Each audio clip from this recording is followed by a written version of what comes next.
जय भीम,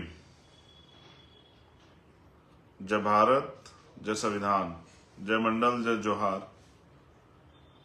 और आज का ये विशेष लाइव जो मध्य प्रदेश में कल मतदान होने वाला है, हमारे लोगों को जो मध्य प्रदेश में अगले 5 साल का फैसला लेना है, ये मेरा लाइव उसी को लेकर है। और बहुत जल्द तत्कालिक रूप से ये लाइव की इसलिए घोषणा करनी पड़ी कि जो प्रत्याशी हमारे वहां लड़ रहे हैं उनके समर्थन में अपील की जाए। समय समय पे भारत की धरती पे जन्मे सभी संतों, गुरुओं, महापुरुषों को नमन करते हुए, सम्मानित साथियों, मध्य प्रदेश में लोकतंत्र का महापर्व 17 तारीख को है, यानी कि कल। आपको वोट डालनी है, आपको अपना 5 साल का भविष्य तय करना है। इसी विषय पे मुझे आपसे बहुत कुछ कहना है और आशा उम्मीद है कि हमारे भीम आर्मी आजाद समाज पार्टी के कार्यकर्ता, पदाधिकारी इस बात को समझेंगे।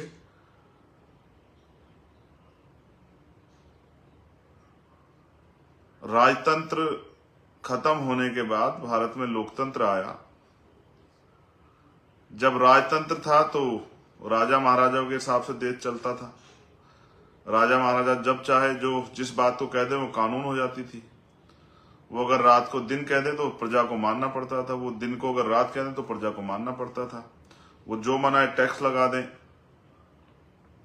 हालांकि अभी की सरकार भी कुछ ऐसी है। तो इस प्रजातंत्र में आप लोग कैसे शक्तिशाली बन सकते हैं, इसके लिए हमारे महापुरुषों ने वोट का अधिकार दिलाने से लेके और वोट के प्रयोग तक, जो सबसे महत्वपूर्ण है वोट का प्रयोग, इस तक जो है कोशिश की लोगों को जागरूक करने की, तैयार करने की। आज उसी काम को हम लोग आजाद समाज पार्टी काशीराम के माध्यम से आगे बढ़ा रहे हैं। ये लाइव क्यों करना पड़ा, इसका सबसे बड़ा कारण ये है कि मैंने मध्य प्रदेश में बहुत सारी रैलियां की, बहुत सारे प्रत्याशियों के पक्ष में रैलियां की, और जो हमारे सक्षम प्रत्याशी थे, मजबूत प्रत्याशी, जो विनिंग हमारी सीटें हैं, उन सीटों पे हमने हमारे पूरे प्रदेश के संगठन ने और सेंटर के संगठन ने मिलके कार्यकर्ताओं से, पदाधिकारियों से, प्रत्याशियों से कुछ पैसा इकट्ठा करके 2 दिन के लिए हेलीकॉप्टर भी किया और कोशिश की कि ज्यादा से ज्यादा लोगों के बीच तक हम लोग पहुंच पाए। हमने प्रयास भी किया, कई जगह जैसे अशोकनगर और मुंगावली हम लोग पहुंचने में कामयाब नहीं हो पाए तकनीकी कारण के कारण, ये सरकार नहीं चाहती थी ना पहुंचे, लेकिन कई जगह पे हम लोग पहुंच पाए, जिनमें सिरोंज है, जिनमें इछावर है, पथरिया है, जिनमें मेगांव है, जिनमें सेवड़ा है। इन सीटों तक हम पहुंच भी पाए आखिरी दिनों में कि अपनी बात को जिम्मेदारी से कह पाए।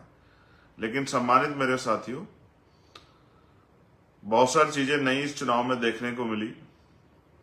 कुछ साथी अपने निजी स्वार्थ में दूसरे प्रत्याशियों से धन बल से प्रभावित होकर उनके साथ चले गए। कुछ पदाधिकारियों ने भी ऐसा किया। मुझे इस बात से कभी निराशा नहीं हुई। मैं काशीराम साहब को मानने वाला व्यक्ति हूं।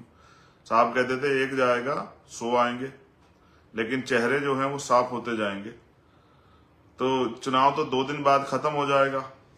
चुनाव का पूरा पूरा क्षेत्रीय जो 1 महीने का था, हमें तो अगले 5 साल की तैयारी भी करनी है।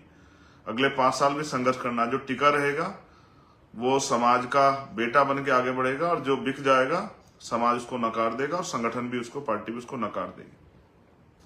आपको वोट देके फैसला करना है कि मध्य प्रदेश में आपकी जिंदगी कैसी। आप लंबे समय से वहां बीजेपी और कांग्रेस को वोट देते आए। कभी बीजेपी सरकार बना लेती, कभी कांग्रेस सरकार बनाती, और तो कोई बना नहीं पाया।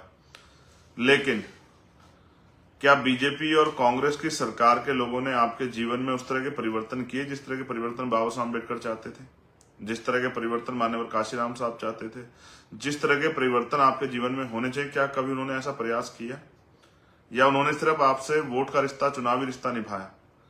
मेरे प्रियजनों, मेरे परिवार के हक वंचित समाज के लोगों, मैंने मध्य प्रदेश को बहुत करीब से देखा, बहुत आंदोलन किए, तमाम तरह की मुसीबतें झेली, मुकदमे झेले।